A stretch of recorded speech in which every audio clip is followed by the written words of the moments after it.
Sure. So we go ahead understanding about the taxonomical aids. Now, what exactly do we understand by taxonomical aids? Let's say मैंने नंदनी को ना एक ऐसा assignment दिया कि मेरे को ना तू कोविड-19 के बारे में पूरा डेटा चाहिए, and that becomes your assignment. ठीक है? अब what is the easiest part you would do? Go to Wikipedia, online internet गए, गूगल माता के पास गए, गूगल माता को बोला कि 10 पेज का प्रोजेक्ट ऑन कोविड-19, गूगल माता ने उसको 10 दे दिए, है ना? 10 प्रोजेक्ट 10 पेज के, तुझे जो चाहिए वो ले ले बेटा. अब उसने दे दिया. Now if I say that the project is of 700 marks, that will give you 700 marks. अब 700 मार्क्स के लिए वो 100 पेजेस भी अगर गूगल से डाउनलोड करे फिर भी कम होगा ना. It has to be a substantial good amount. 700 marks है. तो for that reason she cannot only rely on Google. तो थोड़ा और आगे पीछे जाएगी ना. जैसे कोई नॉवेल, कोई बुक उठा लिया, कोई न्यूज़पेपर्स उठाए, न्यूज़पेपर के आर्टिकल्स उठाए, कुछ इमेजेस उठाए उसने अलग अलग जगह से, यस और नो, और सारा डेटा उसने निकाला कि भाई कौन से देश में सबसे ज्यादा असर हुआ था कोविड का, किस पे सबसे कम असर हुआ था, कहाँ पे ज्यादा मौत हुई, कहाँ पे मौत नहीं हुई लेकिन इन्फेक्टेड ज्यादा थे. All of that, originate किधर से हुआ, लाइफ साइकिल क्या है उसका, and all of that is what she would try to gather, right? And for gathering that, वो अलग-अलग sources के पास जाएगी. Likewise, अगर कोई इंसान को किसी ऑर्गेनिज्म को क्लासिफाई करना रहेगा, तो पहले उस ऑर्गेनिज्म के बारे में सारा इंफॉर्मेशन होना चाहिए. टैक्सोनॉमिकल क्लासिफिकेशन में classification was the last point. उसके पहले काफी सारे स्टेप्स थे हमारे, याद आ रहे? Yes or no?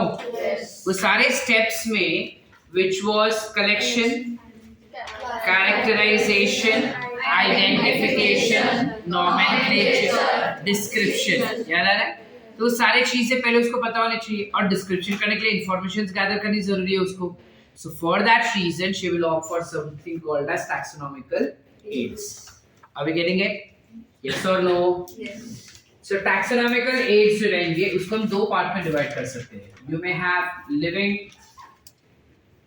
and non-living taxonomical aids. You can have living taxonomical aids and non-living taxonomical aids. So जब हम living taxonomical aids के बारे में बात करेंगे, that might include two examples in it. दो एग्जाम्पल्स डाल सकते हैं. एक तो है बोटानिकल गार्डन जहाँ पे लिविंग ऑर्गेनिजम्स होंगे, और एक होता है जूलॉजिकल पार्क, इसमें भी लिविंग ऑर्गेनिजम्स होंगे, बाकी सारे नॉन लिविंग. ठीक है. तो अब जब लिविंग में हम बोटानिकल गार्डन का बात करते हैं, कभी गए जिंदगी में बोटानिकल गार्डन? श्रावणी गई है नहीं गई? अरे बोटानिकल गार्डन गई है नहीं गई जिंदगी में? गई है नहीं गई? देखा नहीं कभी? क्या होता है वहां पे? कोई पेड़ ग्रो किए जाते हैं. बेसिकली आसपास के जितने भी कंट्रीज या सिटीज या स्टेट्स रहेंगे जहाँ पे अलग अलग टाइप के प्लांट्स ग्रो होते हुए दिखाई देते होंगे, उन सारे प्लांट्स, मैक्सिमम प्लांट्स जो पॉसिबल रहेंगे उसको उखाड़ के यहाँ पे ग्रो किया जाता है एक साथ एक ही लोकेशन पे. ठीक है. और जब हम उसे ग्रो करते हैं तो साइड में एक बोर्ड भी मारते हैं. That board will have all information in it कि भाई ये कौन सा प्लांट है, इसका कॉमन नेम, साइंटिफिक नेम, कौन से फैमिली से बिलोंग करता है, किस सीजन में फ्रूट देता है, फ्रूट का कौन सा पार्ट खाया जाता है, फ्रूट कैसा दिखता है, रिप्रोडक्शन कौन से साल में होता है, कितने साल तक जीता है, ठीक है, कौन से न्यूट्रिएंट्स इसको प्रोमिनेंटली चाहिए, ये सारा इंफॉर्मेशन इस लेबल में या इस बोर्ड में लगाया रहता है. ठीक है. जितने भी प्लांट्स रहेंगे सारे प्लांट्स के लिए ऐसा इंफॉर्मेशन वाला बोर्ड रहेगा. इसे हम कहेंगे बोटानिकल गार्डन. अब दुनिया में सबसे बड़ा बोटानिकल गार्डन कहां पर है? You have royal botanical garden,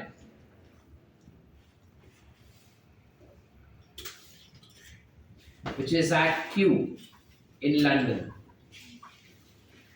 Okay, it is at Kew in London. Whereas India में सबसे बड़ा कहां पर है? So इंडिया में you have National Botanical Garden, which is at Howrah. Howrah किधर आया? कोलकाता. किधर आया? किधर आया? बस आज मरे हुए क्यों है सारे के सारे? क्लियर है? इसके अलावा ना एक और है इंडिया में जहाँ पे बोटानिकल गार्डन जैसा या बहुत सारे प्लांट्स ग्रो किए हुए दिखाई देते हैं. You have Indian botanical research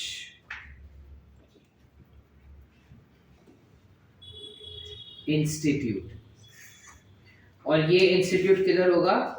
Lucknow में. ठीक है. तुम्हारे टेस्ट में या फिर एग्जाम्स में to confuse you all, they might just give you RBG, NBG या फिर IBG भी हो सकता है, and you have IBRI. Are we clear? Yes or no बेटा? Yes. समझ पा रहे कि नहीं? Yes. काय अथर्व? समझ रहे कि नहीं? क्लियर है? आसान. Next you have zoological park. zoological parks क्या होते हैं? अलग अलग एनिमल्स को इकट्ठा करके केज में डाल देते हैं और केज में एनवायरनमेंट उसका ऐसा रखते हैं कि उसको लगेगा कि मैं नेचुरल एनवायरनमेंट में ही हूँ. ठीक है. जैसे अब्रॉड कंट्रीज में ये ज्यादा अच्छे से किया जाता है, इंडिया में थोड़ा गंदा तरीके से करते हैं हम उसको. ठीक है. अब्रॉड में नहीं. कभी गई है जूलॉजिकल पार्क में? जू देखा है? हाँ, अपनी प्रजाति सारी देख ली. Yeah, so zoological parks में you have a lot of animals which are been caged and kept in a natural environment. And cage के बाहर ना उन्होंने वापस वहाँ पे भी बोर्ड मारा होता है कि इसका साइंटिफिक नेम क्या है, कॉमन नेम क्या है, रीजनल नेम क्या है, वो भी लिखा जाता है.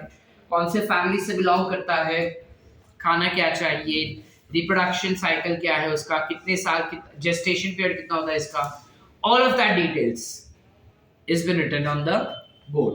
That's zoological park. ठीक है. हमारा एनसीईआरटी एक और स्टेटमेंट देते हैं, वो बोलते हैं कि बच्चों को ना जूलॉजिकल पार्क घूमना पसंद है. ठीक है. तो बाय चांस ये आ गया कि बच्चों को कहाँ जाना पसंद है. ठीक है. बोटानिकल गार्डन या जूलॉजिकल पार्क, तो क्या बात करेंगे? ठीक है. चल आगे चल. Living clear? Asha. Let's go for the next which is non living. Non living में सबसे पहले हमारे पास आएगा हर्बेरियम. कर देते चलो.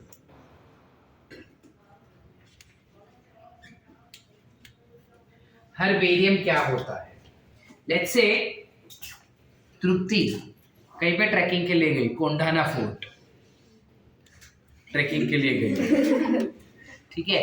वहां पे ट्रैकिंग के लिए गए थे ना, तब उसको एक ऐसा सदाफुली सा पेड़ पौधा दिसला. ठीक है. झाड़ चलना एक पौधा दिखा. ठीक है. अब सदाफुली जनरली कौन सा है? तो पिंक कलर का होता है या व्हाइट कलर का होता है? उसके अलावा कोई और कलर देखा है? नहीं ना. इसको ब्लू कलर का दिखा. अब शी वाज शॉक्ड. और भी होता है? येलो होता है. येलो होता है, ब्लू नहीं होता ना. चलो ब्लू यूनिक है. ठीक है. I ask colour so that I don't go wrong. Blue colour का दिखा उसको. अब ये तो यूनिक था, कहीं और देखा ही नहीं, सांगली में पहली बार ही देखा. अब वो क्या कर रही है कि वो सदाफुली के बारे में जान रही है कि क्यों उधर ब्लू कलर का आया और कहीं पे ब्लू कलर का है क्या. अब she was the first person to find out. अब she wants everyone to know this. सबको दुनिया में पता होना चाहिए कि ये तृप्ति थोराट ने डिस्कवर किया कि ऐसा भी कुछ होता है. ठीक है. अब ऐसा भी कुछ होता है, उसके लिए पहले उसे हर्बेरियम बनाना पड़ता है. हर्बेरियम क्या होता है? ये बेसिकली एक शीट होता है पेपर का ही.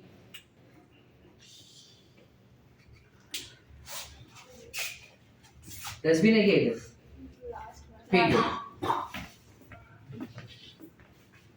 ये हर बारी का हो गया है.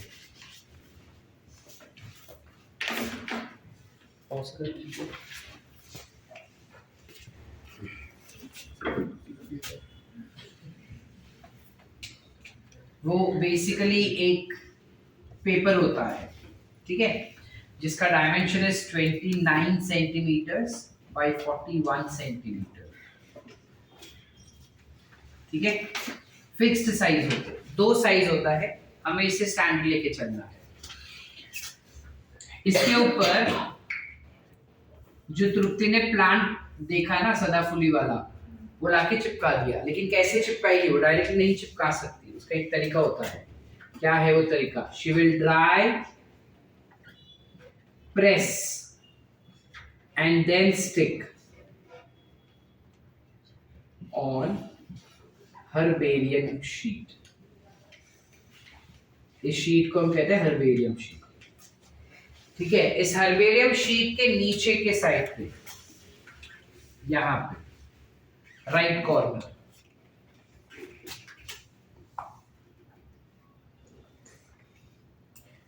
कॉर्नर, पे she will add a label. एक लेबल चिपकाएगी उधर. ठीक है, इस लेबल में क्या होगा सर? इस लेबल में काफी सारे इंफॉर्मेशन होंगे, जैसे it will have an information of name and place, date and place of collection.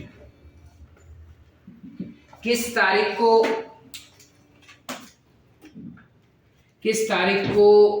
वो स्पेसिमेन उसने कलेक्ट किया और कहां से उसने कलेक्ट किया वो उसको पता होना चाहिए. Plus she should also know collector's name जाएगा कि भाई तृप्ति थोराट ने कलेक्ट किया है. ठीक है, साइंटिफिक नेम जाएगा, इसका common name and local name दोनों जाएगा. ठीक है, common as well as local name जाएगा इसके अंदर.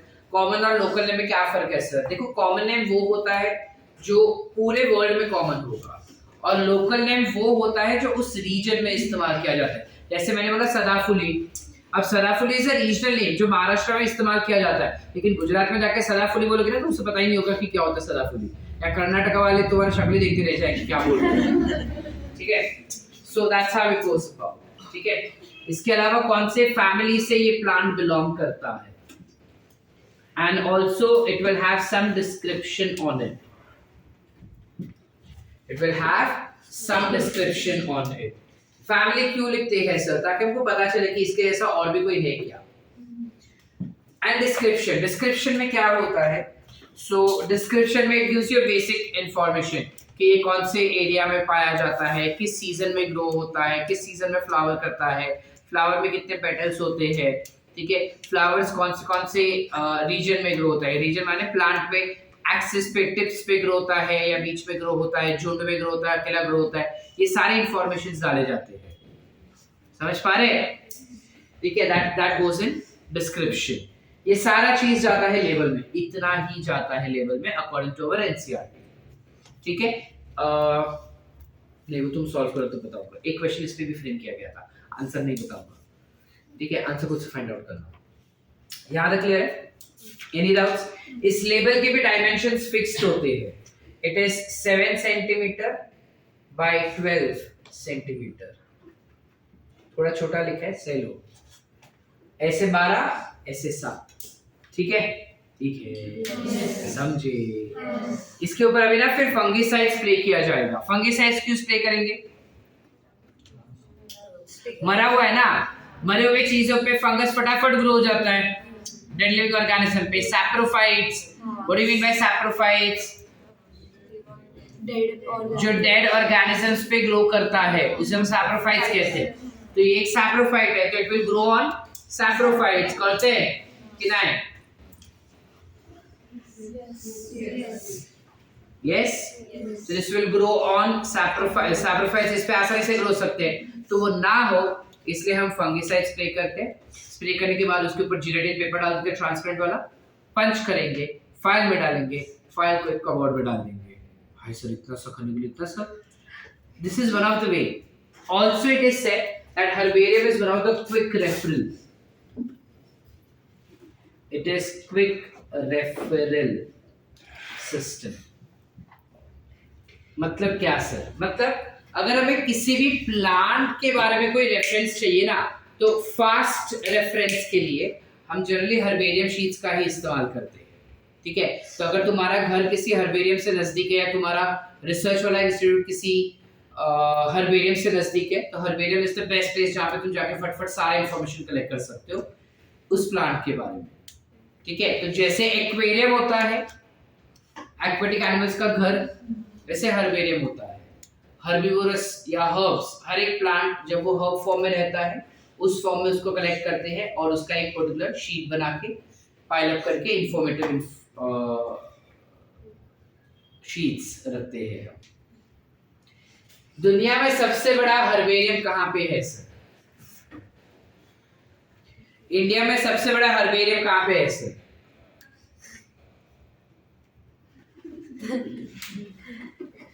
क्लियर है? शॉर्ट यस रे नहीं लूंगा भाई, बस अब पहले समझ लो इधर।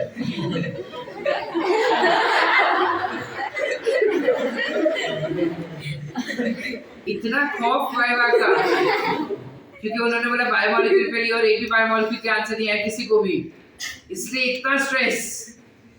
आते ही पहले वही बताइएगा तुम लोगों को,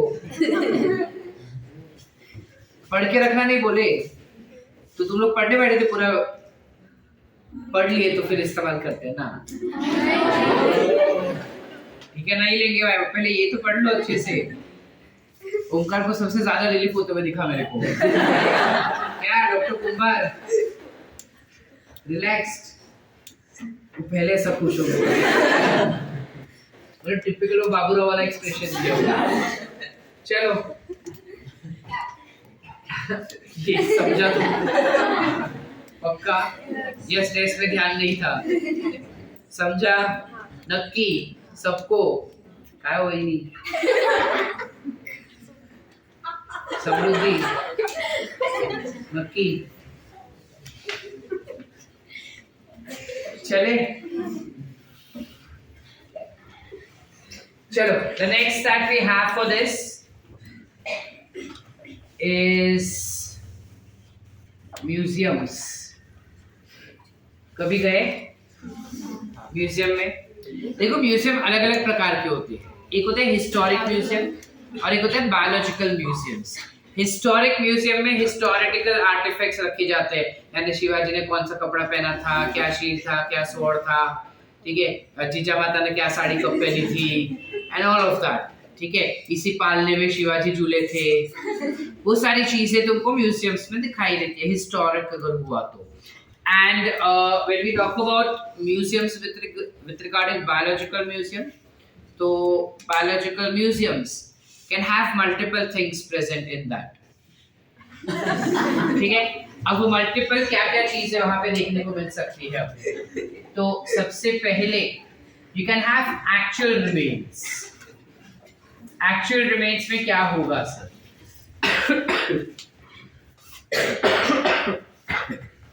सॉरी, एक्चुअल रिमेन्स में क्या होगा? So when we talk about actual remains, वहां पे अगर सपोज मैं गया डायनासोर का म्यूजियम देखने, तो डायनासोर का हड्डी, पूरा स्केलेटन, उसका दांत, उसका नाखून, उसके बाल, उसका स्किन, कुछ अंडा, ये सब एक्चुअली रखा रहेगा वहां पे, ठीक है। एंड अगर मैं सांप के लिए गया तो सांप का वो स्किन जो निकालते हैं वो, उसका एक्चुअल सब्सटेंस, वो सब रखा रह सकता है। तो उसे हम कहते हैं एक्चुअल remains या actual specimen. You call it as actual specimen. Clear है? या फिर you can have stuffed specimen. ये stuffed specimen क्या होती है सर? Stuffed specimen यानी कि let's say मैंने किसी का शिकार किया, let's say हमने शेर का शिकार किया। अब शेर का शिकार करके डायरेक्ट वो शेर उधर मैं नहीं रख सकता ना स्पेसिमेन में, सड़ेगा वो, और सड़ने के बाद बास भी आना शुरू होगा, तो I can not keep it the actual way. तो हम क्या करते हैं, शेर का शिकार कर लिए, अब उसके अंदर का सारा कचरा, सारा मसाला निकाल देते हैं, हड्डी, इंटेस्टाइन, हार्ट, लिवर, लंग, सब निकाल देंगे। सब कुछ निकालने के बाद उसके अंदर पूरा हम कापूस या फिर कपड़ा भर देते हैं और बाद में उसकी स्किन को स्टिच कर लेंगे और उसको रखेंगे। समझ पाए? यानी जो सॉफ्ट टॉयज होते हैं ना, सेम वैसा, डिफरेंसेस सॉफ्ट टॉय के ऊपर का स्किन जो होता है वो कपड़ा होता है, इट्स एन आर्टिफिशियल क्लॉथ, ये रियल स्किन होता है उसका। आवे क्लियर कि नहीं समझे? That is called stuffed specimens, ठीक है। ये हमको दिखाई देते हैं बायोलॉजिकल इसमें, वो वाला दे ब्लैक मार्कर। इसके अलावा you can also have insect box. आता हा इन्सेक्ट बॉक्स काय असतो. तो शर्वरी बोलती है कि सर मेरे को ना जानने का है कि बटरफ्लाई तो मैं देखी है जिंदगी में बहुत, उसका अंडा कैसा होता है वो कभी नहीं देखा, उसका ककून कैसा दिखता है कभी नहीं देखा, वो कैटरपिलर फॉर्म में होता है ना तब कैसा दिखता है कभी नहीं देखा, तो मेरे को वो सब देखने का है. तो म्यूजियम में ये सारे स्पेसिमेंट्स यानी पूरा लाइफ साइकिल बना के उन लोग रखते हैं. कैसे? अंडा हुआ, इंसेक्ट का वो पूरा बटरफ्लाई हुआ, या फिर ककून हुआ, उसका ककून समझते हैं, ककून हुआ, कैटरपिलर हुआ, उसको उन लोग एक स्पॉन्ज के ऊपर टाचनी पिन डाल डाल के चिपका देते हैं. और उसके बाद ये स्पॉन्ज को एक ट्रांसपेरेंट बॉक्स में डालते हैं और उस बॉक्स को डिस्प्ले में रख देंगे. तो इस टाइप के बॉक्स को हम कहते हैं इंसेक्ट बॉक्स. समझे कि नहीं समझे? अरे हाँ कि नहीं? हाँ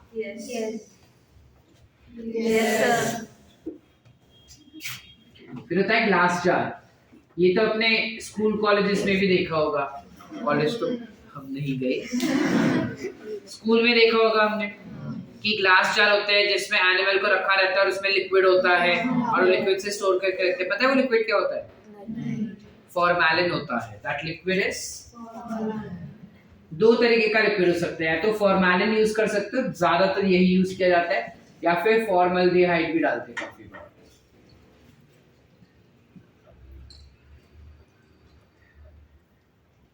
You also add formaldehyde in it. Are we clear? उससे क्या होता है, कोई भी बैक्टीरिया या फंगस जो रहेगा वो उस पे ग्रो नहीं हो सकता या एक्ट नहीं कर सकता. इस वजह से हम ये दो में से कोई भी केमिकल डालते हैं. क्लियर है यहाँ तक? यस और नो बेटा? Yes. So that's regarding museum. दुनिया में सबसे बड़ा बायोलॉजिकल म्यूजियम कौन सा? वो आएगा क्या सर? नहीं, एनसीईआरटी में नहीं दिया मतलब नहीं आएगा, खत्म बात. ठीक है. इसके अलावा काफी सारे बुक्स होते हैं जिनमें से एक बुक है कीज. ये कीज क्या होते हैं? ट्रेजर हंट वाले गेम्स देखे हमने कभी? अलग अलग ट्रेजर हंट वाले गेम्स आते हैं जहाँ पे तुमको ऐसा एक क्लू देते हैं और बोलते हैं कि ये जगह पे ऐसे ऐसे ऐसा ऐसा कुछ रखा होगा, उधर जाओ, अगर उधर देखोगे ना तो उधर दूसरा क्लू मिलेगा. तुम उधर पहुंच के दूसरा क्लू मिलता है तुमको, और उसमें भी लिखा रहता है ये जगह पे ऐसे ऐसा करो, ऐसे ऐसा करो, ये लो, तो तुमको दूसरा क्लू मिलेगा. फिर उधर जाने के बाद वो करने के बाद दूसरा. तो ये भी कुछ ऐसा ही होता है. जो कीज है ना, ये बुक है एक्चुअली, और ये बुक कुछ ऐसी ही है जिसमें ना लेट्स से कि जो तृप्ति वो लाई थी ना हर्बेरियम वाला हर्ब, ठीक है, वो हर्ब देख के अब वो कीज उठा रही है, कीज वाला बुक उठा रही है और उसमें देख रही है. तो उसमें पहला स्टेटमेंट लिखा है, दो स्टेटमेंट होते हैं इसमें हमेशा. एक स्टेटमेंट उस समय के लिए करेक्ट होगा और एक स्टेटमेंट गलत होगा, ओनली फॉर दैट सिचुएशन. समझ पा रहे? This book always have two statements for every possible condition, of which one statement is always true and another statement is always false. ठीक है. इन दोनों स्टेटमेंट्स को कहा जाता है लीड. क्या कहेंगे? हाँ, लीड. इनको कहते हैं लीड. और दो है ना इसलिए इकट्ठा we call it as couplet. अब क्या है ये देखो कि बुक लिया उसने, की लिया, और उसने ऐसा वो पेड़ भी साथ में रखा. अब पहला लाइन है कि लीफ छोटे होंगे, दूसरा लाइन लीफ बड़े होंगे.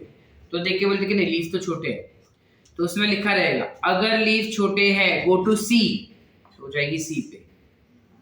अब फिर उधर देखेंगे और उधर लिखा रहेगा अगर लीफ छोटे हैं तो उसके पास या तो रेटिकुलेट वेनेशंस होंगे या तो पैरेलल वेनेशंस होंगे. तो देख के बताते कि नहीं पैरेलल है. तो बोले कि अगर पैरेलल वेनेशन है गो टू 4, तो 4 में आ जाएगी.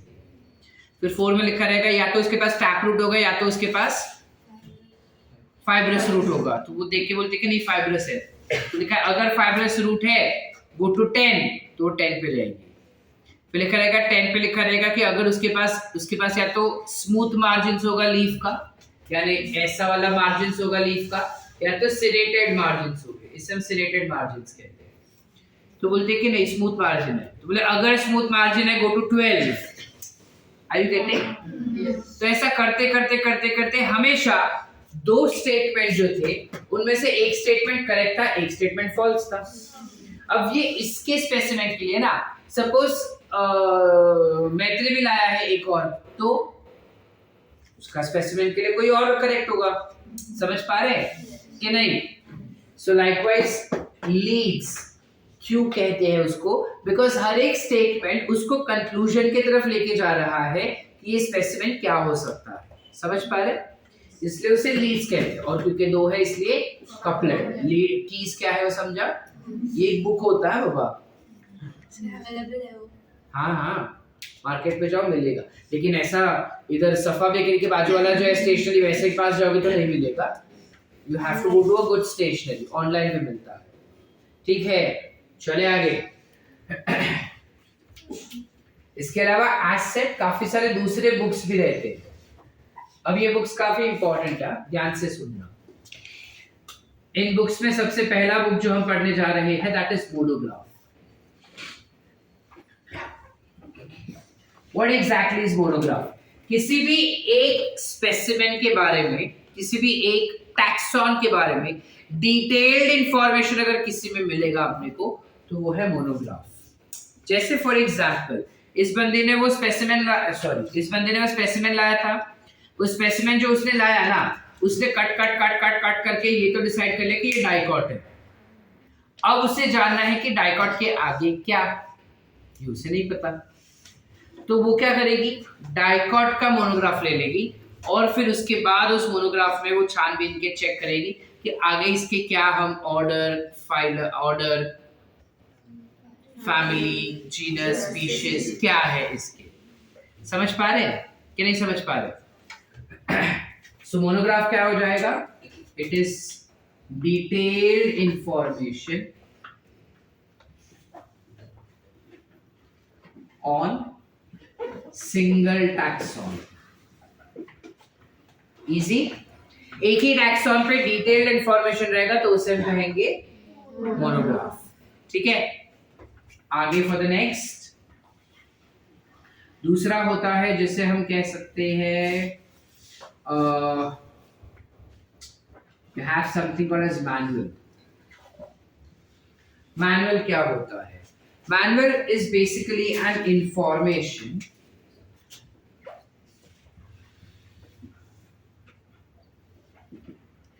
regarding plants and animals which are found at particular region, एक स्पेसिफिक रीजन में पाए जाना, ठीक है।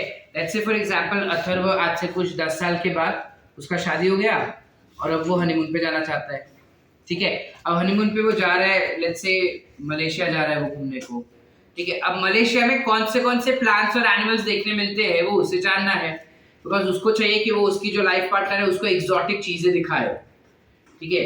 तो ही सेज कि let's try and find out, तो वो क्या कर सकता है, he can buy manual of Malaysia, जहाँ पे उसको सारे प्लांट्स और एनिमल्स के बारे में पता चलेगा कि ये एनिमल किधर देखने मिलेगा, ये एनिमल कैसा ग्रो होता है, ये एनिमल कौन से सीजन में किस रीजन में ज्यादा दिखाई देगा, फ्लावर्स कौन से यूनिक है, ऑल ऑफ दैट। अभी इसी को अगर उसको सिस्टमैटिकली देखना होगा, सिस्टमैटिकली स्टडी करना रहेगा, तो then he will not opt for manual but rather he will opt for something called as catalogue. He will opt for catalog. Same cheese, no difference. The only difference is that catalog has a little bit more organized information regarding plants and animals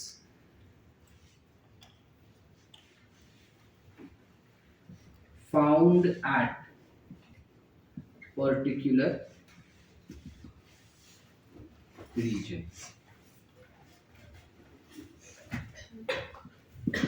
Are we clear? Yes or no बेटा? Yes. समझ पा रहे? Organized मतलब क्या sir? मतलब मैं example देता हूँ तुमको। लेट्स से तुम मोबाइल खरीदने गए, ठीक है। अब जब तुम मोबाइल खरीदने जाते हो तो लेट्स से सैमसंग का मोबाइल खरीदना है मेरे को, तो मुझे नहीं पता कि सैमसंग के कौन से नए मोबाइल आए हैं, मुझे उसके बारे में सारा डिटेल चाहिए। तो मैंने उसको बोला कि भैया मुझे सैमसंग का मोबाइल दिखाओ। अब वो मुझे 7-8 पीस जो डमी पीस रहते हैं वो दिखा देगा उधर लगा के भाई ये है, और बॉक्स दिखा देगा 5-6। तो मैं बोला कि नहीं मेरे को और ऑप्शंस देखने हैं। अब सारे तो रखेगा नहीं दुकान पे, तो वो क्या करता है एक बुक दे देता है, he will give me a booklet. अब वो बुकलेट में सारे सैमसंग के प्रोडक्ट्स होंगे। कैसे इंफॉर्मेशन रहेगा? एक फोटो रहेगा, उसके नीचे उसका नाम रहेगा, नंबर रहेगा, फिर उसके नीचे उसका डिस्क्रिप्शन रहेगा, है ना? वो डिस्क्रिप्शन के नीचे उसका प्राइस रहेगा। यस और नो? यस। इसे हम कहते हैं कैटलॉग।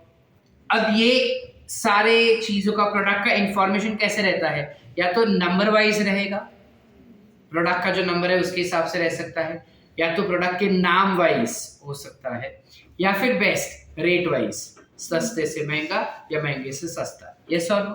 ताकि कस्टमर को आसानी हो जाए, अपने आप जज कर ले कि कौन सा लेना चाहिए, कौन सा। समझ पा रहे? अब ये जो ऑर्गेनाइज्ड तरीके से वो रखा गया ना इंफॉर्मेशन, दैट इज कैटलॉग। चलो मैंने एक सिलेक्ट कर लिया फोन, ठीक है, मैंने सैमसंग नोट सिलेक्ट कर लिया, वो मैं नोट खरीद लिया। खरीदने के बाद उसके अंदर से पता है एक बुकलेट आता है जो हम कभी खोल के पढ़े नहीं होंगे। देखा है बुकलेट? उसको अगर खोल के कभी पढ़ोगे ना तो उसमें रैंडम इंफॉर्मेशन दिया जाता है, सीक्वेंस में नहीं होता इंफॉर्मेशन, कभी रैंडमली दिया जाता है। पहले वो बैटरी के बारे में बता रहा है, फिर बाद में वो कैमरा के बारे में बता रहा है, फिर बाद में किसी और के बारे में बता रहा है, फिर बाद में उसका चार्ज कैसे करने का वो बता रहा है, ठीक है। कभी हिंदी में बता रहा है, कभी मराठी में बता रहा है, कभी इंग्लिश में बता रहा है, कभी तमिल में बता रहा है। There are different languages in which it is given. पता है कि नहीं पता है? तो manual will give you all information and that in proper details, but then कोई सीक्वेंस नहीं होता उसका। कैटलॉग में वही सेम इंफॉर्मेशन होता है लेकिन सीक्वेंस में दिया जाता है। समझे कि नहीं? फिर होता है लास्ट व्हिच इज फ्लोरा। अब अथर्व बोलते हैं कि बाहर में गए जानवर, मैं तो मेरी वाइफ को ऐसे खेतों में लेके जाऊंगा जहां पे फ्लावर्स ऐसे ग्रो होते हो जो सिर्फ मलेशिया में हो और कहीं पे नहीं, ऐसे खेतों में जाएंगे, ठीक है। अब उसके लिए उसे क्या खरीदना होगा? Flora, because that gives information only about flowering plants, nothing else, plants basically. So this is giving you information of plants which are found at particular region, ठीक है। These plants that are found at particular region. Are we clear up till here? Yes or no बेटा? Yes. Clear है यहाँ तक? Yes. Everyone? Yes. Any doubts?